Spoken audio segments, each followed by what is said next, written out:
America's aircraft carriers have long been one of the most intimidating and formidable vessels in the sea.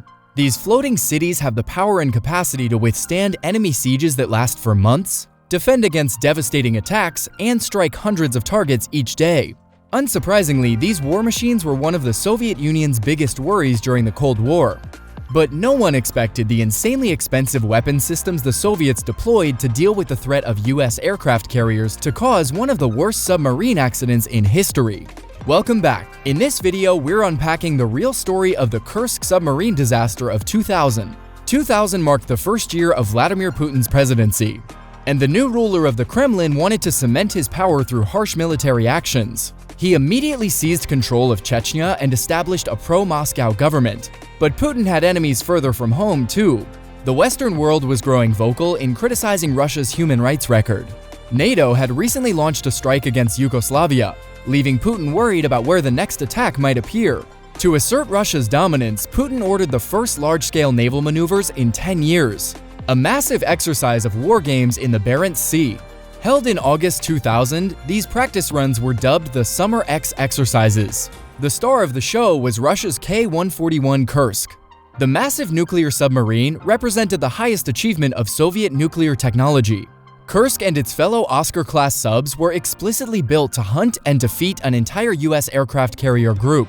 The Kursk was constructed in 1994 and was 30 feet or 9.1 meters longer than its predecessor class at 508 feet or 154.8 meters, offering the crew a full gymnasium and private staterooms for senior officers.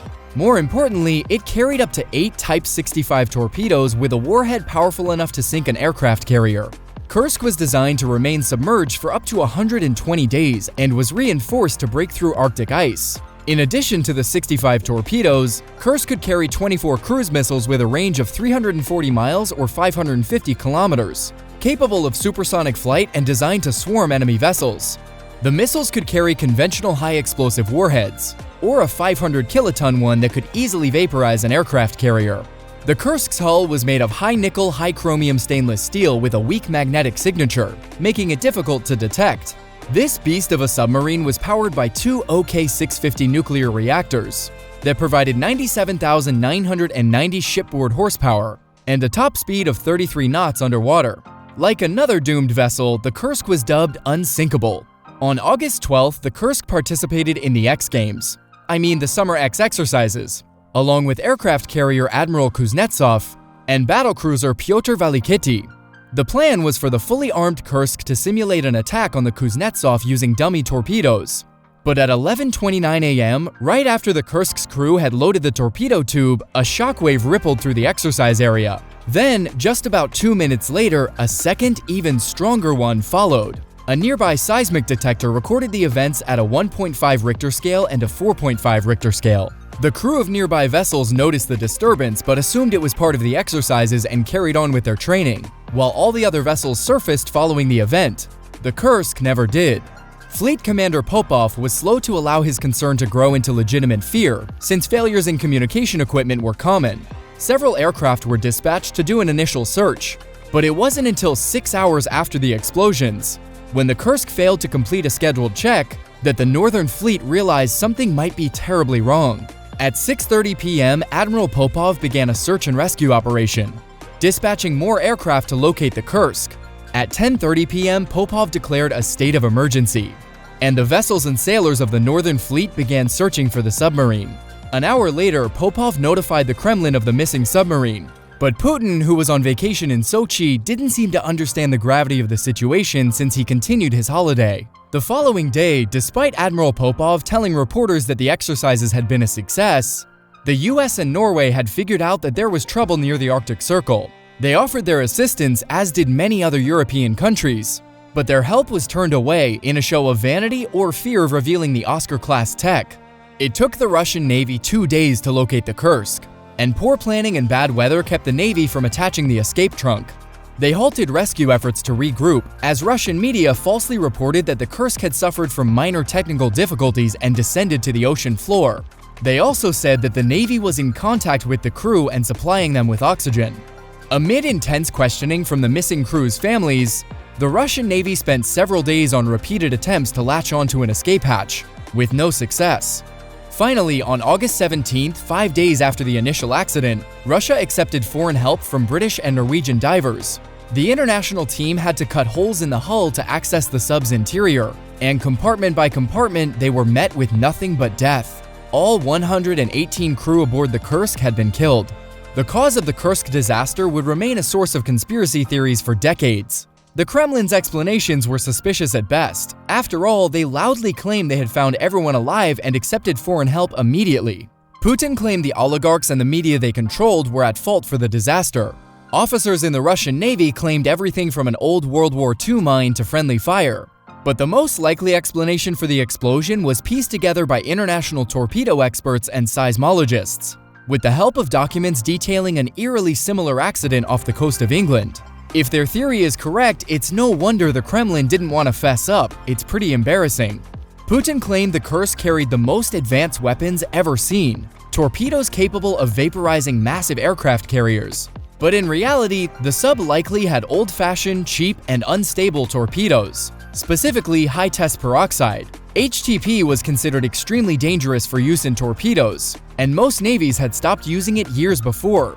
But Russia held on to these cheap but insanely powerful weapons. Sadly, it ended up costing 118 lives. As the crew of the Kursk loaded the practice torpedo into place, HTP leaked from the cracks in the casing and reacted with the copper in the torpedo tube, creating a catalytic explosion. This ruptured the torpedo's 1,100-pound or 500-kilogram kerosene fuel tank and blew off the internal tube cover and the external door. It also ignited a fire, destroyed the bulkhead between the first and second compartments, and instantly killed the torpedo room and control room crew. About 2 minutes later, as fire ravaged the submarine, another 5 to 7 torpedo warheads exploded, tearing a hole in the hull and killing everyone forward of the sixth compartment. But the most chilling detail eventually released about the fate of the men aboard the Kursk was that 23 survived those initial blasts, taking refuge in an air pocket in Section 9.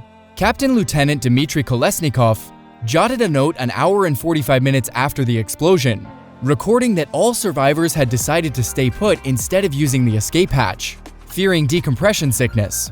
A reasonable choice given that they were surrounded by the entire Northern Fleet and were likely expecting a rescue at any moment. Tragically, that rescue never came. 2 hours later, Kolesnikov penned another message, listing the names of all personnel still alive and explaining they would attempt to escape. There is one version of the story in which when rescuers did arrive, it was the rescue ship Atle, which tried to attach a kolokol diving bell to the Kursk. Rescuers reported hearing tapping coming from the boat's hull, according to Russian Navy headquarters in Moscow, spelling SOS water.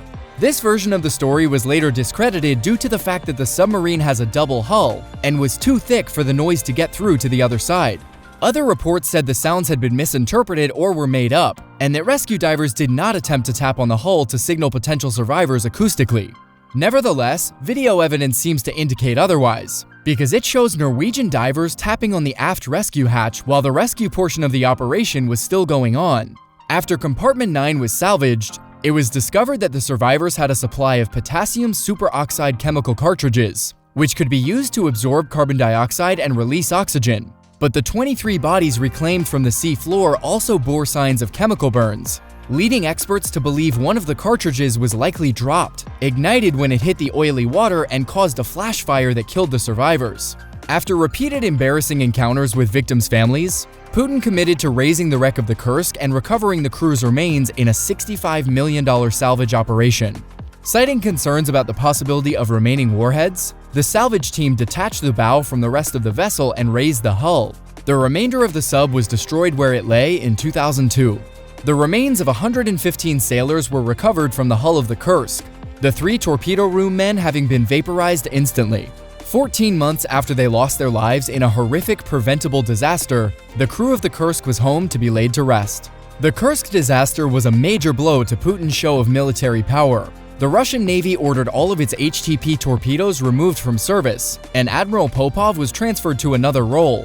The fleet's submarine commander was dismissed, and nearly a dozen high-ranking officers were removed.